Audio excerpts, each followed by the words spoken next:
Programs at Crossroads this year in 2022. I want to start with Auburn. This is pretty self-explanatory, but those of you who've been a little bit tuned out, there was a lot of drama after the 2021 season, but Brian Harson's still the head coach there.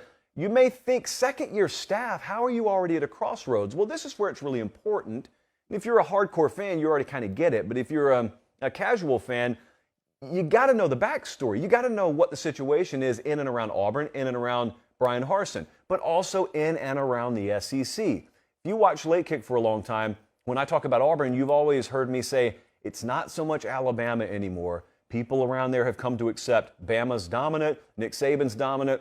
You don't wake up any given morning and have that news broken to you. We all get that. It was the Georgia factor that was the big, ironically, elephant in the room. It was Georgia, because Georgia hadn't won a title. And so a lot of folks, as many of their high-level boosters as reside in Alabama, a lot of them are also across the river in Georgia down there, because Auburn is only about 45 minutes from the state line. A lot of them live in Noonan, LaGrange, Columbus, Atlanta. And they looked at Georgia for a long time. And I know, because I lived amongst a lot of them, they said, Bama's Bama at this point. But if Georgia ever wins a title before we get our act together again, that's not going to sit well with me. Well, you saw what happened in January, and sure enough, it has not sit well with the folks at Auburn. Now, it'd be one thing if they were operating at a pretty high level, but they didn't last year. And then you had that failed coup attempt afterwards that not the entirety of the fan base was complicit in by any stretch, but there's a lot of uneasiness and uncertainty down there. I'm going to talk about recruiting later in the show. The same thing here. The reason the program's at a crossroads is not so much that the schedule's tough. It's tough every year. It's Auburn. It's not so much even that they didn't win 10 games last year. It's a first-year staff. Those things happen. It's recruiting. That's where people's uncertainty lies in Auburn. That doesn't mean there's not time to right the ship. Like we said, only 1 year in. But when you look around the SEC and you look at the fact that you're playing Georgia and Bama every year, and Texas A&M for that matter, and LSU, these are very high-level recruiting operations. And I don't care how good an evaluator you are, or a developer you are, or a game day tactician you are, you don't scheme your way around 6 or 7 rosters in a given year superior to you. Now, that might be a little stretch, but it's not a stretch to suggest if all the programs down there maintain their current trajectories, Auburn really is going to face 3, 4, maybe even 5 teams per year with better rosters than them. Doesn't mean you can't upset 1 or 2 or 3, but what are we aiming for down there? Are we looking to go to the Gator Bowl? Are we looking for nice 8-win seasons? No, we're not. That's why the program's at a crossroads. On-field product has to improve, but those folks in and around Auburn, they're really looking off the field. They're looking at recruiting. That has to improve. How about Nebraska? I said Auburn was pretty self-explanatory. This program, Nebraska being at a crossroads, that's probably the most self-explanatory in this entire segment here. It's almost comforting, though, really, if you think about it. It's not fun to be at a crossroads. It's not fun to be in a do-or-die situation, but at least everyone's clear on what the situation is. I don't think from the AD to the head coach on down to the roster, people are uncertain about what has to happen this year. They got to win way more than 3 games, probably got to at least double that win total this year.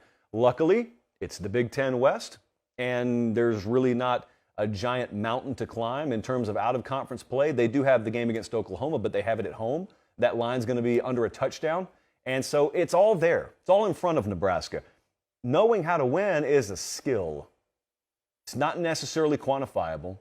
It's not a stat that when you open your preview magazine, there's this little red dot next to the staffs that do have it and a little blue dot next to the staffs who don't have it, but Nebraska hasn't had it. Their record in one-possession games, famously, is abysmal, has been, not just last year, but to date under Scott Frost. Can that change? Sure, it can change. It has to change, I guess. That's the nature of what we're talking about right now. A lot of one-possession games can either lead you into one of 2 camps. You can either say, all right, that means they're this close, or you can say, yeah, but it's a really big sample size at this point.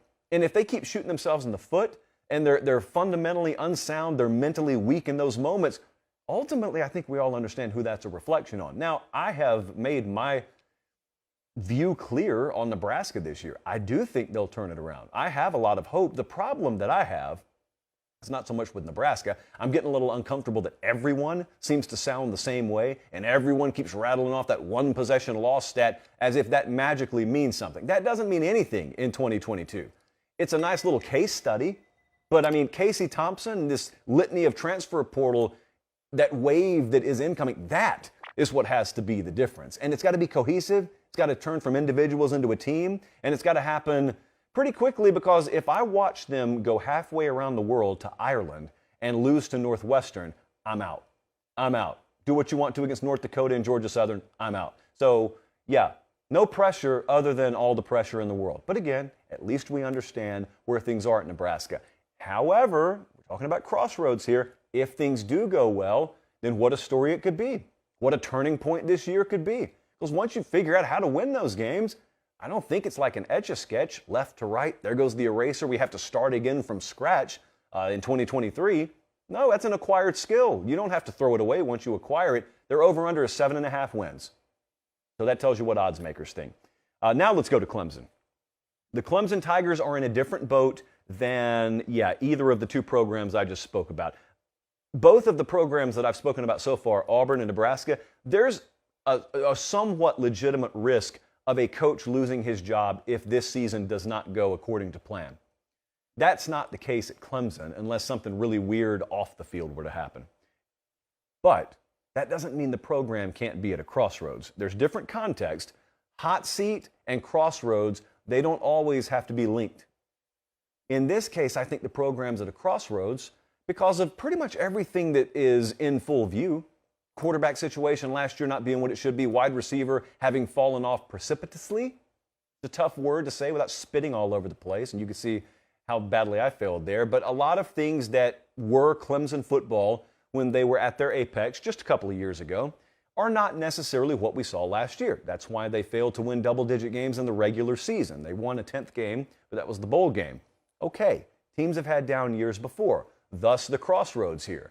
If you're worried about the impact of losing both coordinators, I don't blame you. If you're worried that Dabo Swinney, even though it's a principled stance he's taken on how to approach the transfer portal, if you're worried that that will give your opposition an unfair advantage, maybe even a voluntary advantage against you, I think that's a reasonable concern you could have. So it could all be rectified this year, and things could be righted, and they could win 11 games, go to the ACC title game, and all's well that ends well.